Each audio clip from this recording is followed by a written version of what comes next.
It's 8:30. Good morning, I'm Ian Crouch with Hunter News. It appears a driver killed at Wallsend last night ran a red light before crashing into two other cars. Police arrived in Thomas Street just after 9 o'clock to find the 31-year-old's white Daewoo on its roof. Sadly, he died at the scene. The female drivers of the other cars escaped with minor injuries and were treated for shock. Both returned negative breath tests. Rory O'Connor from Police Headquarters says crash investigators want to hear from anyone who witnessed the accident. An investigation into the matter is now underway.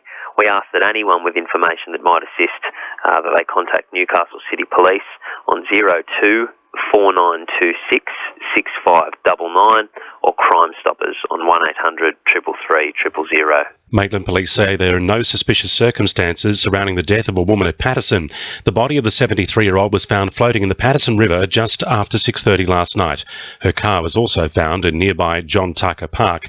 If you or someone you know needs help, you can call Lifeline anytime on 13 11 14. Bulga residents will today protest against the approval of the Mount Thorley Warkworth coal mine expansion outside the Sydney office of the New South Wales Department of Planning. They'll be banging pots and pans and using smoke machines to demonstrate the impact of noise and dust from the mine on their tiny community.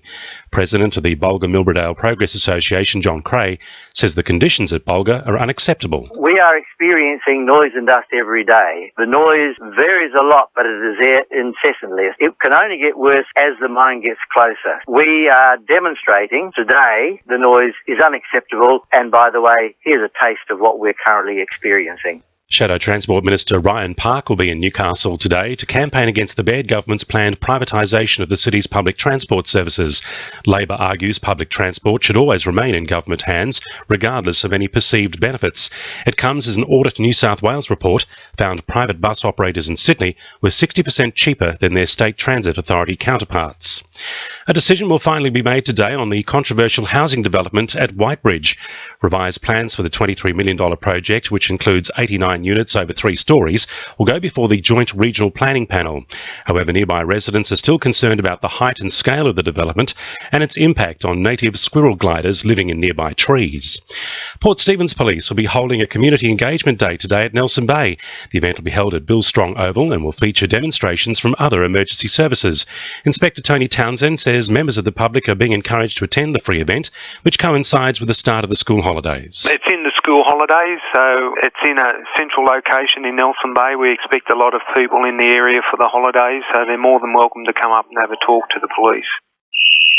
Sport, thanks to our sponsor, Warners Bay Sports Club. Wallsend cricket star Jason Sangha will make his debut for Randwick Petersham this Saturday ahead of the Under-19 World Cup next month. The 16-year-old has had a stellar summer so far, with a swift promotion through the Under-17 and Under-19 Australian sides to becoming the youngest player since 1996 to debut in a Newcastle senior representative side. Sangha's Sydney-grade cricket debut is thanks to Cricket Australia's national talent manager Greg Campbell, who believes the experience will be good preparation for the World Cup. Maitland midfielder Ryan Clark will appeal a 12-month ban from Macquarie football tonight after playing as a ring-in for Adamstown last season. Clark is a former Perth Glory trialist who joined Maitland midway through the 2015 season before illegally playing in a semi-final for Adamstown Juniors against Cohiba and landing himself in hot water. The 27-year-old claims he was not the ring-in player but was found guilty and will now have to appeal the severity of the ban. And 3-time Speedway champion Jason Crump will compete in the event named in his honour at Curry Curry on Boxing Day. The 40-year-old has retired from regular competition but has raced on occasion by invitation. That's sport. I'm Emily Crowe. To NURFM News Time 26 to 9.